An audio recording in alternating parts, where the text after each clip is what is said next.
الحمد لله رب العالمين، والصلاة والسلام على أشرف الأنبياء والمرسلين وخاتم النبيين وقائد الغر المحجلين الوفد المتقبلين محمد وعلى آله وصحبه ومن تبعهم بإحسان ودعا بدعوتهم إلى يوم الدين. أما بعد فأعوذ بالله من الشيطان الرجيم. بسم الله الرحمن الرحيم. قال الله تبارك وتعالى: يا أيها الذين آمنوا إن جاءكم فاسق بنبأ فتبينوا فتصيبوا قوما بجهالة يا أيها الذين آمنوا إن جاءكم فاسق بنبأ فتبينوا فتصيبوا قوما بجهالة فتصبحوا على ما فعلتم نادمين. وقال تعالى: وإذا جاءهم أمر من الأمن أو الخوف أذاعوا به ولو ردوه إلى الرسول وإلى أولي الأمر منهم لعلمه الذين يستنبطونه منه.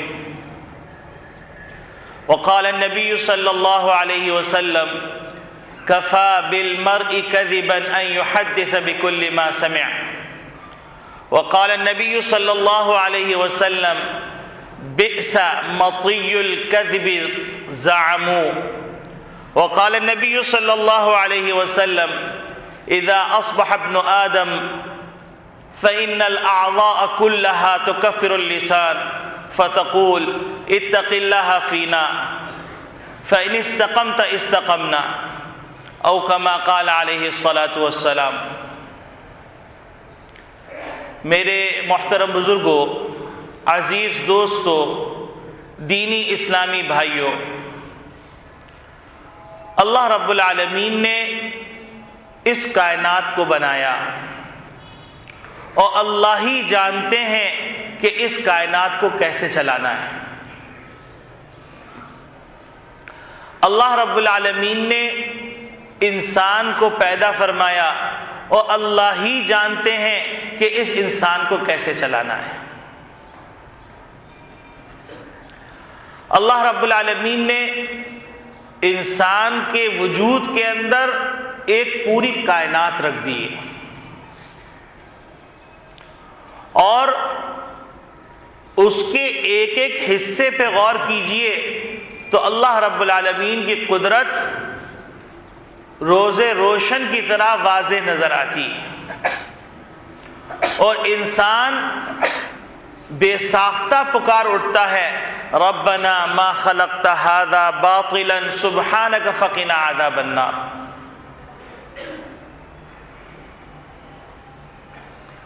انسان کے دل میں ایک خیال آیا. دل ایک پرزہ ہے، اس نے ایک خواہش کی اور یہ میسج گیا سیٹلائٹ دماغ کو، اور دماغ نے میسج دیا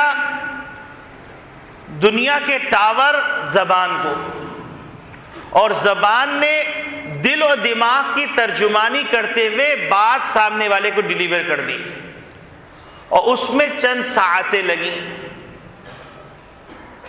یہ پرزہ اللہ رب العالمین نے، یہ پورا نظام اللہ رب العالمین نے بن مانگے عطا کر دیا، اور پیدائش کے وقت سے لے کر مرنے تک یہ پورا نظام متحرک ہے. قلب میں بات آئی، دماغ نے اس کو لیا، زبان کو اس نے میسج دیا اور زبان حرکت میں آ گئی اور ترجمان قلبی کر دی. اب یہ زبان خیر کے اندر استعمال ہونی ہے یا شر کے اندر؟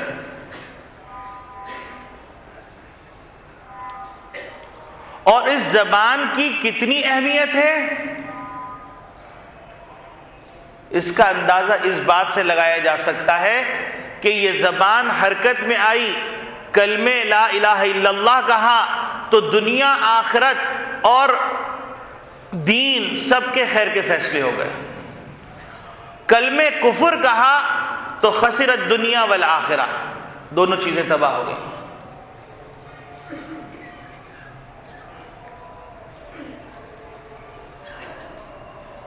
دنیا کی زندگی محدود، آخرت کی زندگی لامحدود، اور ان دونوں کے درمیان جو ترجمانی کا کام کر رہی ہے وہ زبان.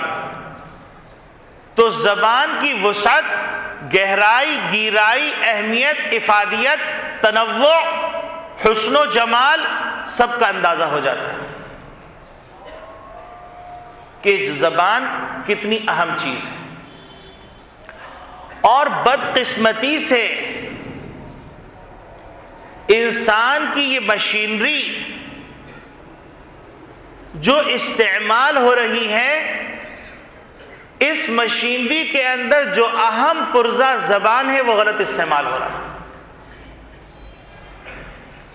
جس کے نتیجے کے اندر وہ زمین جس کو اللہ رب العالمین نے نعمتیں اپنے بندوں کو دینے کے لیے بنایا تھا، امن کا گہوارہ بنانے کے لیے بنایا تھا، جس زمین کو اللہ رب العالمین نے اس لیے سجایا تھا کہ اللہ رب العالمین نے اعلان فرما دیا تھا انی جاعل فی الارض خلیفہ، کہ ہماری دنیا اور آخرت اور پوری کائنات پہ بادشاہت ہے، اور دنیا پہ بادشاہت کا نظارہ کرنے کے لیے، اس کی ترجمانی کرنے کے لیے ہم بنی آدم کو بھیج رہے ہیں جو ہمارا خلیفہ ہوگا اور جو ہمارے احکامات کو لوگوں کو پڑھ پڑھ کے سنائے گا. یا ایھا الذین آمنوا کہہ کہہ کر، یا ایھا الناس کہہ کہہ کر، یا عبادی الذین اسرفوا کہہ کہہ کر مخاطب کر کر کے ہم کو، ہمارے بندوں کو ہم سے ملائے گا. یہ اس لیے دنیا بنائی. اور اس پورے جسم کے اندر ایک ایسا عظیم نظام رکھا زبان، قلب اور دماغ کا کہ جس کے نتیجے کے اندر ساری چیزیں متحرک ہوتی. دل میں خیال آیا، زبان سے پہلے دماغ نے اس کو لیا، زبان نے حکم دیا، اب ساری مشینری متحرک ہو گئی کہ اگر وہ باس ہے تو اس نے کہہ دیا کہ فلاں کام کرنا ہے، تو اب گاڑیاں بھی روڈ پہ بھاگ رہی ہیں، لوگ بھی روڈ پہ بھاگ رہے ہیں، فائلیں بھی کھل رہی ہیں، کمپیوٹر بھی آن ہو رہے ہیں. ایک زبان نے پورے نظام کو متحرک کر دیا. یہ اللہ کا عجیب غریب نظام. یہی وجہ ہے کہ اللہ رب العالمین نے باضابطہ طور پر وَفِي أَنفُسِكُمْ أَفَلَا تُبْصِرُونَ کہہ کے خطاب فرمایا کہ تم اپنی ذات میں غور نہیں کرتے. آفاقی آیات دیکھنے کے بجائے انفسی آیات پہ غور کرو گے تو تم پکار اٹھو گے اللہ. اس پوری کائنات کا نظام چلانے والا ایک اللہ ہے جو صمد ہے، لم یلد ہے ولم یولد ہے ولم یکن لہ کفوا احد ہے، حی قیوم ہے، لا تأخذہ سنۃ ولا نوم ہے، لہ ما فی السماوات وما فی الارض ہے، من ذا الذی یشفع عندہ الا باذنہ، جس کی صفت ہے یعلم ما بین ایدیہم وما خلفہم، جس کے علم کی وسعت ہے یعلم ما بین ایدیہم وما خلفہم، ولا یحیطون بشیء من علمہ الا بما شاء وسع کرسیہ السماوات والارض، جس کا نظام ولا یؤودہ حفظہما وہو العلی العظیم، جس کی طاقت ہے، جس کی انرجی.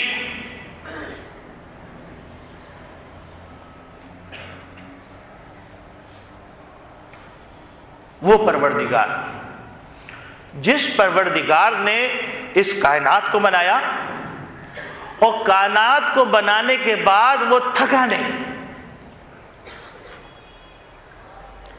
اور جس پروردگار نے جس چیز کا ارادہ کیا اذا اراد شیئا ان یقول له کن فیکون، ہو گئی. اور دنیا کو بتا دیا کہ ہم نے دنیا کو دارالاسباب بنایا ہے، لیکن یہ دارالاسباب کے سبب سے تاثیر نکالنے والا مسبب الاسباب بیٹھا ہوا ہے، وہ بغیر سبب کے بھی کر سکتا ہے اور سبب کے ساتھ بھی کر سکتا ہے، اس کا کام کوئی سبب کا محتاج نہیں۔ عیسیٰ ابن مریم کو بغیر سبب کے پیدا کر دیا اور آگ کو بغیر سبب کے گل گلزار بنا دیا۔ اس طرح کے مختلف نمونے دکھا کر بتلا دیا کہ مت بھولنا کہ تمہارا خالق ایک ہے، اور یاد دلا دیا کہ اس وقت کے وعدے کو نہ بھولنا جب تمام ارواح کو جمع کر کے ہم نے کہا تھا الست بربکم، تم دنیا میں بھی نہیں آئے تھے، ہم نے سوال کیا تھا اپنی قدرت کے بارے میں، اپنی ربوبیت کے بارے میں، اپنی وحدانیت کے بارے میں، تو تم نے بیک زبان ہو کے کہا تھا، کیا کہا تھا؟ الست بربکم قالوا بلا۔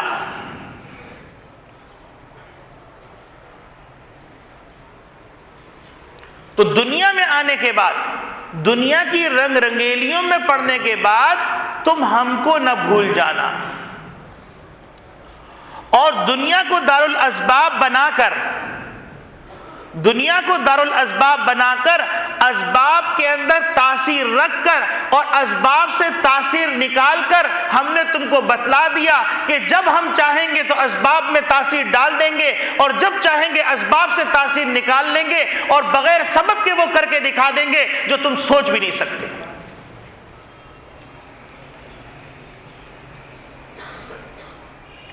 اور پھر جا بجا ہم نے تم کو متوجہ کیا، یا ایھا الناس ان وعد اللہ حق فلا تغرنکم الحیات الدنیا ولا یغرنکم باللہ الغرور۔ دیکھو تمہارے دو دشمن ہیں، ایک دنیاوی زندگی کی رعنائیاں، رنگ رنگیلیاں، اور ایک شیطان مکار دھوکے باز۔ اور اس سلسلے میں ہم نے تم کو بار بار یاد دلایا کہ یا ایھا الذین آمنوا ادخلوا فی السلم کافہ ولا تتبعوا خطوات الشیطان انہ لکم عدو مبین۔ ہم نے صراحتاً بار بار کہہ دیا کہ شیطان تمہارا کھلا ہوا دشمن ہے۔ ہم نے تم کو بتلا دیا کہ جب انسان کو پیدا کیا گیا اور شیطان کو جب پتا چلا کہ مسجود ملائکہ میں نہیں یہ بنی آدم ہیں، تو اس آگ بگولا ہو گیا اور اس نے دلائل دینا شروع کیے، عقلی دلیلیں دینا شروع کی، قیاس کرنے لگا، اور پھر اس کے بعد کہنے لگا خلقتنی من نار وخلقتہ من طین، میں کیسے سجدہ کر لوں گا؟ اور اس کے بعد اس نے علی الاعلان تمہارے خلاف بغاوت کا اعلان کیا، اور ہم سے وقت مانگا، مدت مانگی، کہ صرف یہی نہیں کہ تم ہم کو طاقت دے دو کہ ہم دنیا میں انسان کو بہکائیں، بلکہ ہم تم سے طاقت مانگ رہے ہیں الی یوم یبعثون، حشر کے میدان میں بھی بہکا دیں۔ لیکن ہماری رحمت دیکھو، ہم نے چونکہ دنیا کو دارالامتحان بنایا تھا، اس لیے ہم نے اس کو موت سے پہلے تک طاقت دے دی، اور موت کے بعد خاتمہ بالخیر ہو گیا۔ تو تمہارے نبی نے کہہ دیا من قال لا الہ الا اللہ دخل الجنہ، یہ خوشخبری لے کے چلے جاؤ۔ اور جس نے اللہ کو نہیں مانا اور جب تمام قرائن واضح ہو گئے، اس کے بعد وہ پکارتا ہے کہ ہم ایمان لے کے آ گئے، تو اس وقت ہماری طرف سے منادی کہتا ہے آل اب ایمان لے کے آ رہے ہو، جب سارے شواہد، سارے پروف تمہارے خلاف ہو گئے۔ تو اللہ رب العالمین نے اس کائنات کو بنایا، اور اس کائنات کو بنانے کے بعد اس انسان کو بنایا، اور اس انسان کے اندر جو ایک کائنات سموئی، اس کائنات کے ہر پرزے کے لیے ایک ایک آئین مقرر کیا کہ اس پرزے کو استعمال کیسے کرنا ہے۔ ان پرزوں کے اندر ایک پرزہ ہے کان اور ایک پرزہ ہے زبان۔ میں آج آپ کے سامنے جو گفتگو کرنے جا رہا ہوں، موجودہ حالات کے اندر امت مسلمہ کے لیے یہ آیت بڑی اہم، بڑی امپورٹنٹ اور بڑی زیادہ عمل کے لائق ہے، اور اس کو اپنی زندگی کا حصہ بنانا ضروری ہے، ورنہ امت کا شیرازہ بکھر سکتا ہے۔ اور وہ آیت میں نے جو پڑھی اس آیت کا ترجمہ پہلے میں عرض کروں گا، پھر میں اپنے موضوع کو مزید سمیٹنے کی طرف جاؤں گا اور آپ کو سمجھ میں آ جائے گا یہ بات کا انتخاب کیوں کیا گیا۔ یہ اس وجہ سے کہ حق و باطل کا ایک مارپا بپا ہے اور مارکے کی صورتیں بدلتی رہتی ہیں۔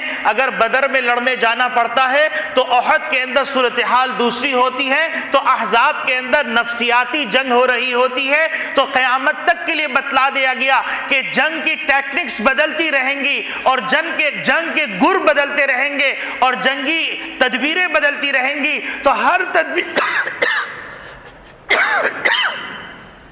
تدبیر کے لیے قرآن کی طرف رجوع کرنا پڑے گا، رسول اکرم صلی اللہ علیہ وسلم کی طرف رجوع کرنا پڑے گا، اہل قرآن کی طرف رجوع کرنا پڑے گا، صاحب قرآن کی طرف رجوع کرنا پڑے گا اور اہل علم کی طرف رجوع کرنا پڑے گا۔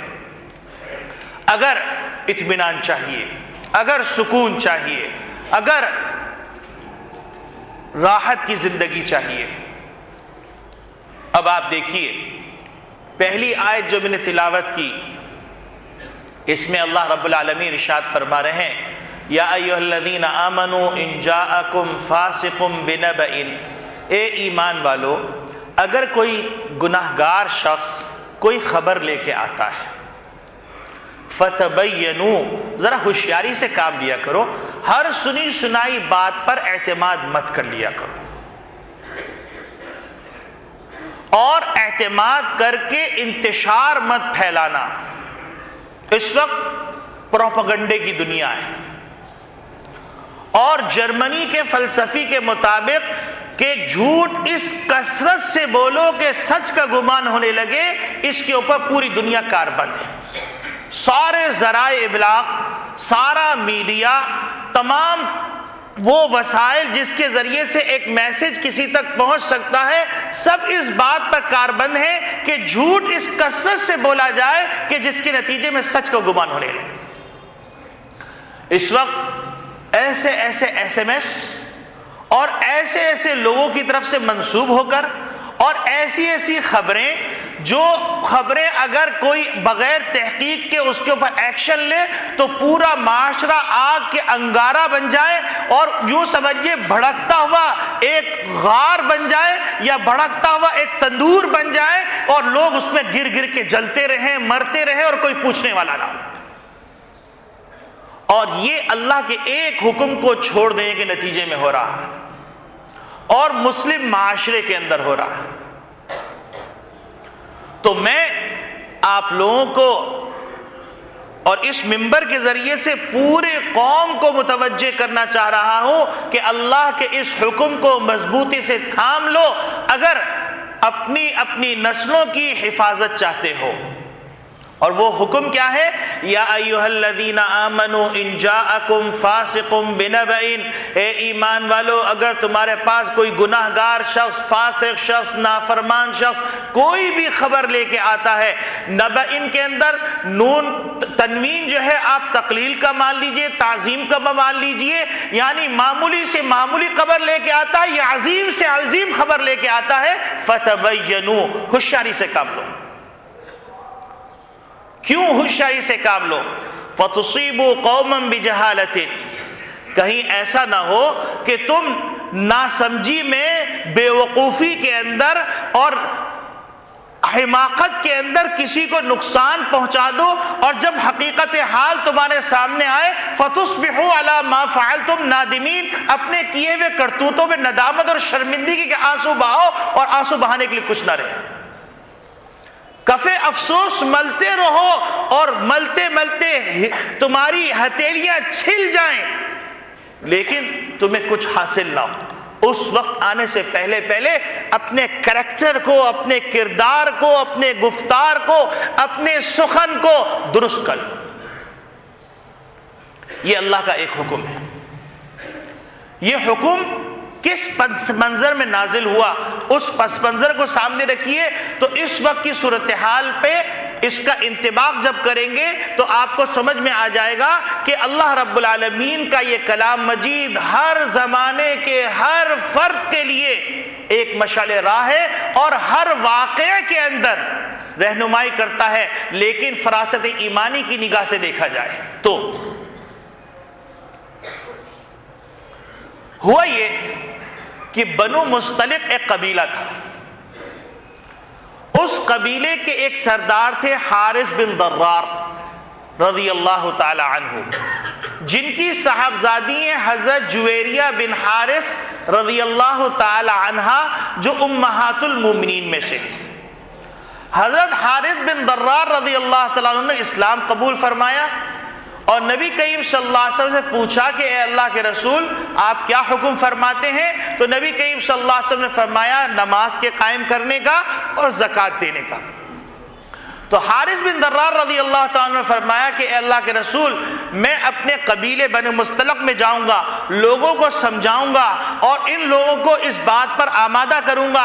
آمادہ کرنے کے بعد ایک تاریخ متعین فرمائی کہ اس تاریخ کے اندر آپ اپنا نمائندہ بھیجیے گا، وہ نمائندہ آئے گا ہمارے پاس اور ہم جو زکوٰۃ جمع کی ہوئی ہوگی ہم اس نمائندے کو دے دیں گے، وہ آپ کی خدمت میں پیش کر دے گا. حضرت حارث بن ضرار رضی اللہ تعالیٰ نے یہ معاہدہ کیا. نبی کریم صلی اللہ علیہ وسلم اپنے قبیلے میں گئے، قبیلے کے سرداروں کو نصیحت فرمائی اور قبیلے کے سردار جو سمجھدار تھے، کیونکہ خیارکم فی الجاہلیہ خیارکم فی الاسلام، انہوں نے اس کو قبول کیا اور ایک رقم جمع کی. رقم جمع کرنے کے بعد ان کو یہ خیال آیا کہ حضرت حارث بن ضرار رضی اللہ تعالیٰ عنہ نے جو نبی کریم صلی اللہ علیہ وسلم نمائندے کو بلایا ہے، سفیر کو بلایا ہے، فلاں تاریخ کو آئے گا تو چلو ہم اس کے استقبال کے لیے نکلتے ہیں، کیونکہ حضور کا قاصد آ رہا ہے صلی اللہ علیہ وسلم. تو اب وہ باہر نکلے. ادھر سے نبی کریم صلی اللہ علیہ وسلم حضرت ولید بن مغیرہ رضی اللہ تعالیٰ عنہ کو بھیجا کہ تم جاؤ، تمہارے وہاں پر تعلقات ہیں، تم جاؤ وہاں سے ان سے وصول کر کے آ جاؤ. حضرت ولید بن مغیرہ رضی اللہ تعالیٰ عنہ نبی کریم صلی اللہ علیہ وسلم کے قاصد بن کے نکلے. اب سامنے دیکھا ایک مجمع جمع ہے. حضرت ولید بن مغیرہ رضی اللہ تعالیٰ عنہ کے زمانے جاہلیت کے اندر وہاں کے کچھ قبائل سے دشمنیاں تھیں. ان کو یہ خیال ہوا کہ کہیں وہ قبیلے مجھ سے انتقام لینے کے لیے، مجھے قتل کرنے کے لیے نہ آ گئے ہوں. راستے میں ایک آدمی تھا، اس سے پوچھا کہ بھائی یہ لوگ کیوں جمع ہیں؟ تو انہوں نے کہا یہ کسی کو قتل کرنے آئے. اب ولید ابن مغیرہ رضی اللہ تعالیٰ عنہ وہیں سے واپس ہو گئے. نبی کریم صلی اللہ علیہ وسلم کو جا کے بتلایا کہ اے اللہ کے رسول وہ سارے لوگ مرتد ہو گئے ہیں اور مرتد ہو جانے کے بعد وہ آپ کے قاصد کو قتل کرنے کا ارادہ کرتے ہیں. تو نبی کریم صلی اللہ علیہ وسلم نے اپنی سیف اللہ حضرت خالد بن ولید رضی اللہ تعالیٰ عنہ کو فرمایا قافلہ لے کے جاؤ، ان کی سرکوبی کرو. اب قافلہ لے کے وہاں پر روانہ ہوئے. اب ادھر سے حضرت حارث بن ضرار رضی اللہ تعالیٰ عنہ نے یہ سوچا کہ نبی کریم صلی اللہ علیہ وسلم قاصد نہیں آیا، تاریخ گزر گئی، پتہ نہیں کیا ہوا، کہیں کسی نے غلط بات تو نہیں پہنچا دی جس کے نتیجے میں آپ صلی اللہ علیہ وسلم ہم سے ناراض ہو گئے ہوں. انہیں سارے سرداروں کو جمع کیا، سارے سرداروں کو قبیلے کے لوگوں کو جمع کر کر وہ نبی کریم صلی اللہ علیہ وسلم کی خدمت کے لیے روانہ ہوئے کہ جا کے ہم صفائی پیش کریں. اب یہ قافلہ یہاں سے چل رہا ہے اور خالد بن ولید رضی اللہ عنہ کا قافلہ یہاں سے آ رہا ہے اور ان کے تیور اچھے معلوم نہیں ہو رہے. حضرت حارث بن ضرار رضی اللہ عنہ آگے تشریف لائے. خالد بن ولید رضی اللہ عنہ سے پوچھا کیا بات ہے بھائی، آپ کیسے تشریف لائے؟ تو کہیں گے آپ کہ کہاں جا رہے ہیں؟ تو انہوں نے کہا ہم تو حضور صلی اللہ علیہ وسلم کی خدمت میں جا رہے ہیں، ہمارا قاصد جو ہے آنا تھا وہ آیا نہیں، تو ہم جو ہے کافی دن سے استقبال کے لیے نکل رہے تھے لیکن کوئی قاصد ہی نہیں آیا، تو اب ہم نے سوچا شاید کوئی غلط فہمی ہو گئی ہے تو ہم نبی کریم صلی اللہ علیہ وسلم کی خدمت میں حاضر. اب بھیا پتہ چلا یہ بھی مخلصین کی جماعت، یہ بھی مخلصین کی جماعت. ایک غلط خبر کے نتیجے میں اتنا بڑا واقعہ ہو جاتا کہ مومنین مارے جاتے سارے اور مسلمانوں کے ہاتھ سے مسلمانوں کا خون ہو جاتا. نبی کریم صلی اللہ علیہ وسلم کی خدمت میں پیشی ہوئی، سارے حالات کا پتہ چلا تو اللہ رب العالمین کا حکم نازل ہوا یا ایھا الذین آمنوا ان جاءکم فاسق بنبأ فتبینوا، اے ایمان والو تمہارے پاس کوئی نافرمان، باغی، فاسق کوئی چھوٹی سی چھوٹی بڑی سی بڑی خبر لے کے آ رہا ہے، فتبینوا ذرا تحقیق حال کر لو، ہوشیاری سے کام لے لو. سب اس کے اندر پوشیدہ ہے. مارا کیوں؟ فَتُصِيبُوا قَوْمًا بِجَهَالَةٍ، تم ناسمجھی میں کسی قوم کو تکلیف پہنچا دو گے، فَتُصْبِحُوا عَلَى مَا فَعَلْتُمْ نَادِمِينَ، اور اپنے کیے پہ ندام اور شرمندگی کے آنسو بہانے لگو گے لیکن فائدہ کچھ نہیں ہوگا. تو قیامت تک کے لیے اللہ رب العالمین نے یہ قانون بنا دیا کہ کان اور زبان کے استعمال کا طریقہ یہ ہے کہ بغیر تحقیق کے بات سنی ہوئی زبان تک مت لے کے آؤ، اور زبان سے اس وقت تک بات نہ نکالو جب تک کہ کان میں پڑھی ہوئی بات اس کی تحقیق نہ ہو جائے۔ آج آپ دیکھیے شہر میں کوئی واقعہ ہو رہا ہے، چینلوں کے ایک بازار لگا ہوا ہے، ہر چینل چاہ رہا ہے کہ ایک دوسرے سے آگے بڑھ جائیں اور باقاعدہ ریکارڈ کروایا جاتا، سب سے پہلے خبر ہم نے نشر کی، یہ پوائنٹ اسکور کیا جا رہا ہے۔ اس سے سروکار نہیں ہے کہ اس وقت امت کا کتنا بیڑا غرق ہو رہا ہے۔ اور پھر بدقسمتی سے ایس ایم ایس کی بھرمار، فری ایس ایم ایس ہو جانے کے نتیجے میں مختلف جامعۃ العلوم الاسلامیہ علامہ بن نوری ٹاؤن سے کوئی ایس ایم ایس نہیں چلتا، لیکن بن نوری ایس ایم ایس سینٹر کے نام سے ایس ایم ایس چل رہے ہیں، دھڑا دھڑ دھڑا دھڑ دھڑا دھڑ، مختلف تنظیموں کے نام سے ایس ایم ایس چل رہے ہیں، اور ایسے خطرناک ایس ایم ایس کے اس کے نتیجے میں پورے شہر آگ کے انگاروں کی لپیٹ میں آ جائے، آگ کے شعلوں کی لپیٹ میں آ جائے، اور کوئی کسی کی شہادت ہوئی، کسی بڑے آدمی کا نام لے کے اس کے نام سے ایس ایم ایس چلا دیا، دھڑا دھڑ فون کالز آ رہی ہے، بھائی فلاں کا کیا حال ہے، سننے میں ان کو شہید کر دیا، فلاں کا کیا حال ہے، سننے میں ان کو شہید کر دیا۔ آپ یہ سوچئے کہ یہ سب کیوں ہو رہا ہے، اس کے مقاصد کیا ہیں، اور اللہ کے اس حکم کو کیا کافر پورا کریں گے کہ بغیر تحقیق کے ایک ایس ایم ایس اگر آپ کے پاس آیا آپ آگے کیوں بھیج رہے ہیں؟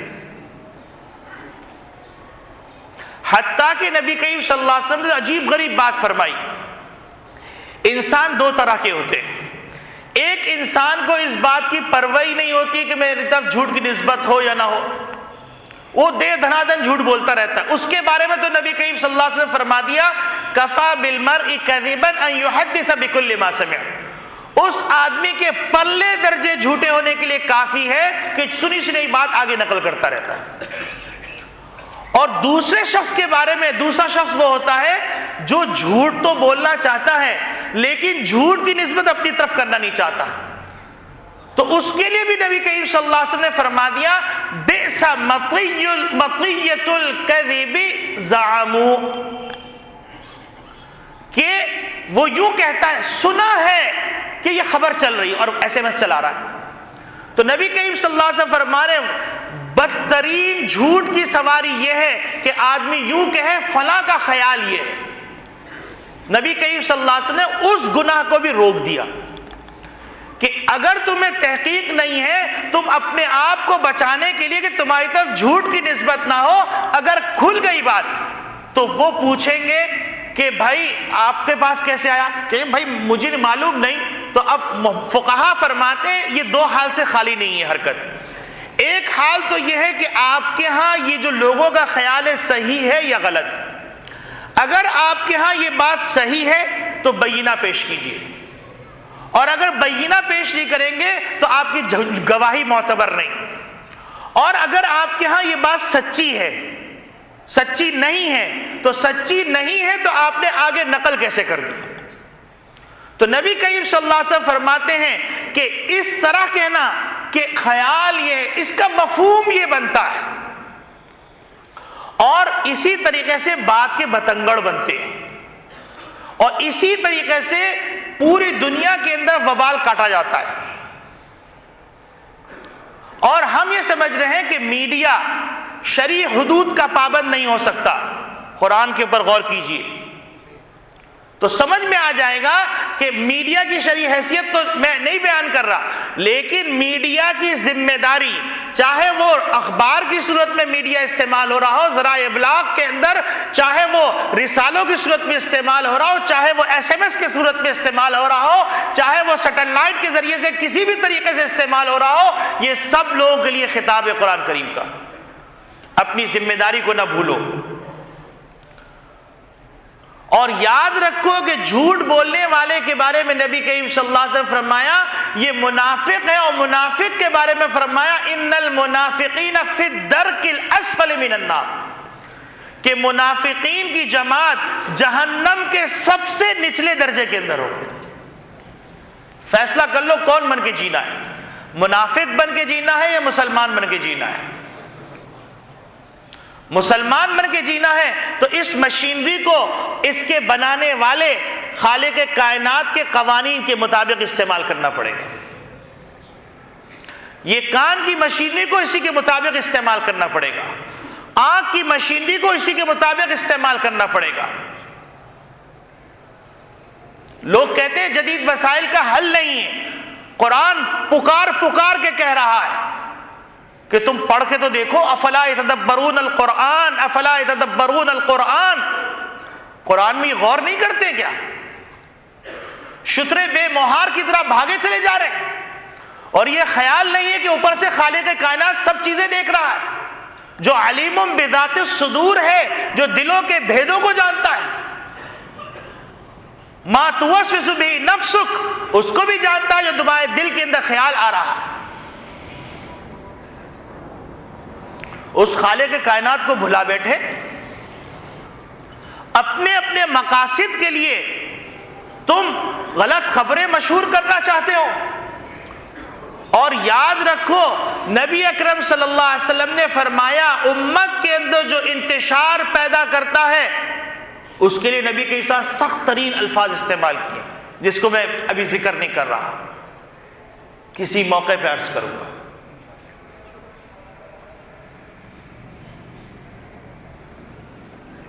اسی طریقے سے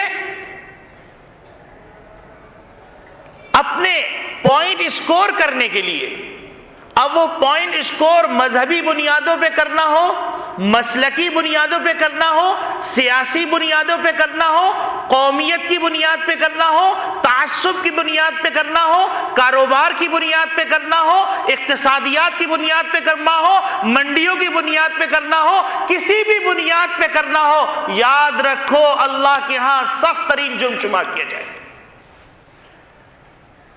جھوٹے پروپیگنڈے کی اجازت نہیں. اور اللہ رب العالمین نے جھوٹا پروپیگنڈا کرنے والوں کو قرآن کریم میں ظالمین قرار دیا ہے.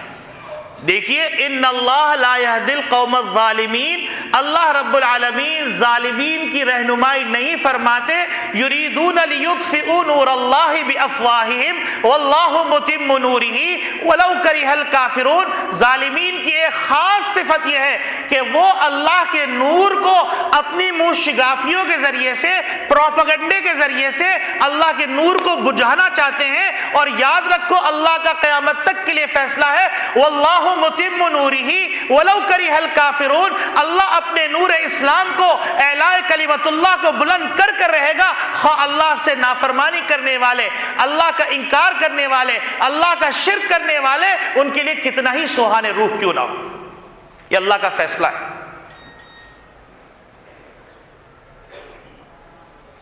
پروپیگنڈا ایک فن بن گیا، اور جو جتنا جھوٹ بول سکتا ہے اتنا بہترین سیلز مین ہے. جو جتنا بڑا جھوٹ بول سکتا ہے اور سچ کے اندر سے جھوٹ کا ملمہ کر کے سچ کو غلط اور جھوٹ کو سچ ثابت کر سے وہ بڑا اینکر ہے. اس کے ریٹ زیادہ ہے، اس کی قیمت لگتی ہے.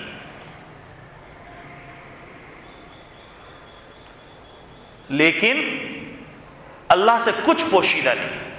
یہ مشینری اللہ کی بنائی ہوئی ہے، یہ قلب اللہ کا بنایا ہوا ہے، اور یہ دماغ اللہ کا بنایا ہوا ہے. قلب میں بات آئی، دماغ نے میسج لیا اور زبان کو میسج دیا، زبان کے میسج کے نتیجے میں ساری مشینری حرکت میں آ گئی. تو یہ اللہ رب العالمین جس نے اس مشینری میں اتنی طاقت رکھی ہے تو اس بنانے والے خالق کائنات میں کتنی طاقت ہوگی. اور جب وہ اس زبان کو بند کرتا ہے تو لوگ ترستے رہ جاتے ہیں. جب یہ گلے کے باسے کو خراب کرتا ہے تو آواز نکلتی نہیں، ترستے رہ جاتے ہیں. افحسبتم انما خلقناکم عبثا، تمہارا خیال یہ کہ ہم نے تم کو یوں ہی محمل بیکار پیدا کر دیا. وَأَنَّكُمْ إِلَيْنَا لَا تُرْجَعُونَ، تمہیں لوٹ کے ہمارے پاس نہیں آنا ہے. اور تم کو ہم نے نہیں بتا دیا تھا وَكُلَّ شَيْءٍ أَحْصَيْنَاهُ كِتَابًا، ہر چیز ہم نے لکھ کے رکھی ہوئی ہے؟ ہم نے تم کو نہیں بتایا تھا کِرَامًا كَاتِبِينَ يَعْلَمُونَ مَا تَفْعَلُونَ، جو بھی کرتے ہو وہ جانتے ہیں؟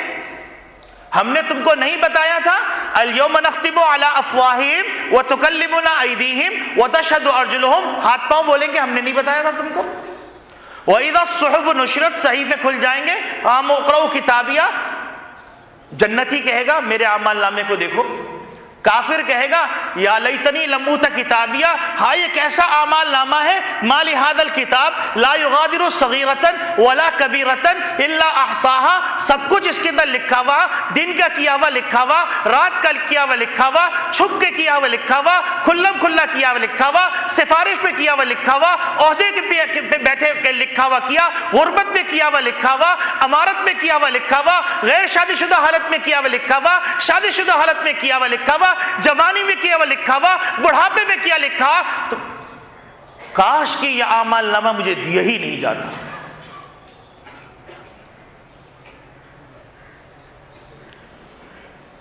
اس دن کو بھول گئے جس دن کے بارے میں اللہ رب العالمین نے کہا تھا یوم یفر المرء من اخیہ وامہ وابیہ وصاحبتہ وبنیہ، اس دن کو بھول گئے۔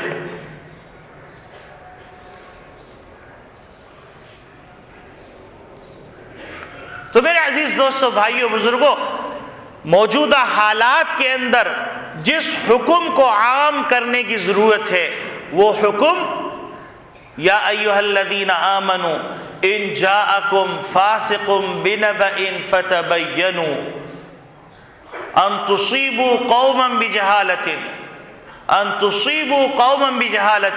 فتصبحوا علی ما فعلتم نادمین۔ اس حکم کو عام کرنے کی ضرورت ہے۔ ایس ایم ایس پہ انگلی چلنے سے پہلے سوچ لیجئے کہ کرامن کاتبین بھی کچھ چیزیں ریکارڈ کر رہے ہیں۔ کوئی بات منہ سے نکالنے سے پہلے سوچ لیجئے ما یلفظ من قول الا لدیہ رقیب عتید۔ دل میں کوئی سازش آنے سے پہلے سوچ لیجئے انہ علیم بذات الصدور۔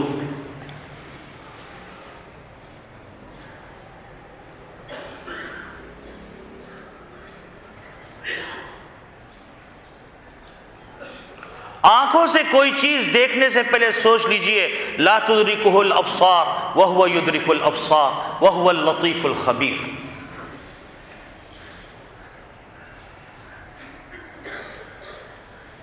قرآن بول رہا ہے، قرآن خطاب کر رہا ہے، پوری انسانیت کو خطاب کر رہا ہے، اور اللہ چاہتا ہے کہ یہ انسانیت ایک ذمہ دار معاشرتی زندگی گزارے، لا ابالی زندگی سے توبہ کر لے، غیر ذمہ دارانہ کلام سے توبہ کر لے، اور دوسری جگہ اللہ رب العالمین ایک اور بات کی طرف متوجہ فرماتے ہیں کہ منافقین کی ایک جماعت تھی، اس کا کام تھا پروپیگنڈا بنانا، اور مدینہ طیبہ کے اندر آئے دن کوئی نہ کوئی پروپیگنڈا پھیلا دیتے، مسلمان پریشان ہو جاتے۔ تو اللہ رب العالمین نے چونکہ قیامت تک ایسا ہونا تھا، ایک قرآن میں حکم نازل فرما دیا، اور قیامت تک کے لیے انسانوں کے لیے یہ دستور بنا دیا، دفعہ بنا دیا، قانون بنا دیا کہ دیکھو تم کو اس پہ عمل کرنا ہے۔ وَإِذَا جَاءَهُمْ أَمْرٌ مِّنَ الْأَمْنِ أَوِ الْخَوْفِ أَذَاعُوا بِهِ۔ منافقین کا کردار یہ ہے کہ حالت امن ہو یا حالت جنگ ہو، کوئی بھی بات آتی ہے اس کو پورے عالم میں مشہور کر دیتے ہیں۔ اس وقت ذمہ دار معاشرے کا کردار کیا ہونا چاہیے؟ اس وقت ذمہ دار مسلمانوں کا کردار کیا ہونا چاہیے؟ وَلَوْ رَدُّوهُ، ان کو چاہیے کہ یہ خبر قرآن اور حدیث کی کسوٹی پہ تولے، وَلَوْ رَدُّوهُ إِلَى الرَّسُولِ، اور وَإِلَىٰ أُولِي الْأَمْرِ مِنْهُمْ، ان میں جو ذمہ دار علماء اکرام ہیں، جو قائدین ہیں، جو بھی کسی قسم کی ذمہ داری اپنے سر پہ اپنے کاندھے پہ رکھتے ہیں، ان کی طرف خبر کو لے کے جائیں.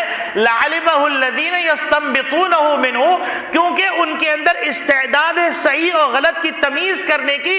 تو اب اگر ان سے تصدیق ہو جاتی ہے تو اس کے بعد اس خبر کو آگے لے کے جاؤ، ورنہ اس خبر کو وہیں پر پھینک دو.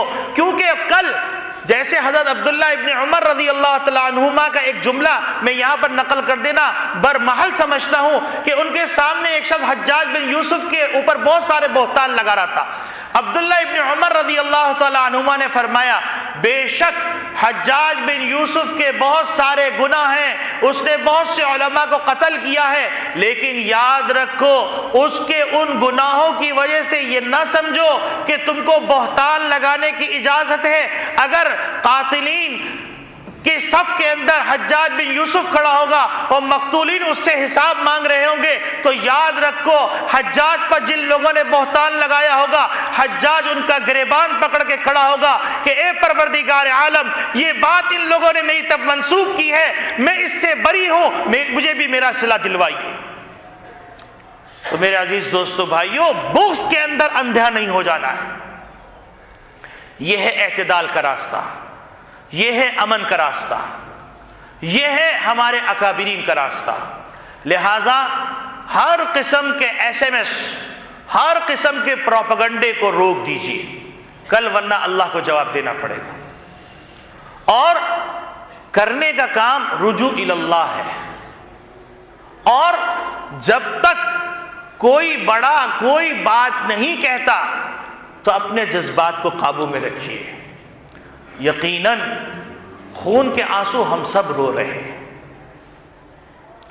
اس وقت کو یاد کیجئے کہ جب صلح حدیبیہ ہو گئی تھی اور صحابی زنجیروں میں جکڑے ہوئے آ رہے ہیں اور رو رہے ہیں اور کہہ رہے ہیں کہ میں واپس جانا نہیں چاہتا ہوں، اور نبی کریم صلی اللہ علیہ وسلم اس معاہدے کی پاسداری فرما رہے ہیں، تو اللہ رب العالمین نے کہا کہ میری قدرت کو پہچاننا ہے تو تم دیکھو کہ ہم خیر سے شر کو کیسے نکالتے ہیں اور شر سے خیر کو کیسے نکالتے ہیں، مردے کو زندہ کیسے کرتے ہیں، زندے کے پیٹ سے مردہ کو کیسے نکالتے ہیں. آپ دیکھیے وہ وہاں جاتے ہیں اور وہاں سے وہ لوگ خود ہاتھ جوڑ کے آتے ہیں، خدا کے واسطے ان لوگوں کو اپنے مدینے میں بلا لیجئے، ہمارے لیے وبال جان بن گئے ہیں. اللہ رب العالمین خود انتظام کرتے ہیں، اس کائنات کا نظام اللہ پاک چلا رہے ہیں. اور اللہ رب العالمین نے بنی آدم کو اپنا خلیفہ بنایا ہے، اور بنی آدم میں سب سے افضل انبیاء علیہم السلام ہیں. انبیاء علیہم السلام کے وارث علماء اکرام ہیں. انما العلماء ورثۃ الانبیاء، ان الانبیاء لم یورثوا دینارا ولا درہما انما ورثوا العلم. تو یہ جو پاسبان علم ہیں، جو پاسبان مدارس ہیں، پاسبان علم و نبوت ہے، ان کی بات کا انتظار کیجئے اور ان کے لیے دعا کیجئے. جلد بازی کرنے کی ضرورت نہیں ہے، اور اللہ رب العالمین سے رجوع کیجئے، اللہ سے خیر مانگیے، غلط پروپیگنڈے کی طرف کان نہ دھریے، اور اپنے آپ کو اپنے بچوں کو تباہ کرنے سے بچا لیجئے اور رجوع اللہ کیجئے اور خیر مانگیے. وآخر دعوانا الحمدللہ رب العالمین.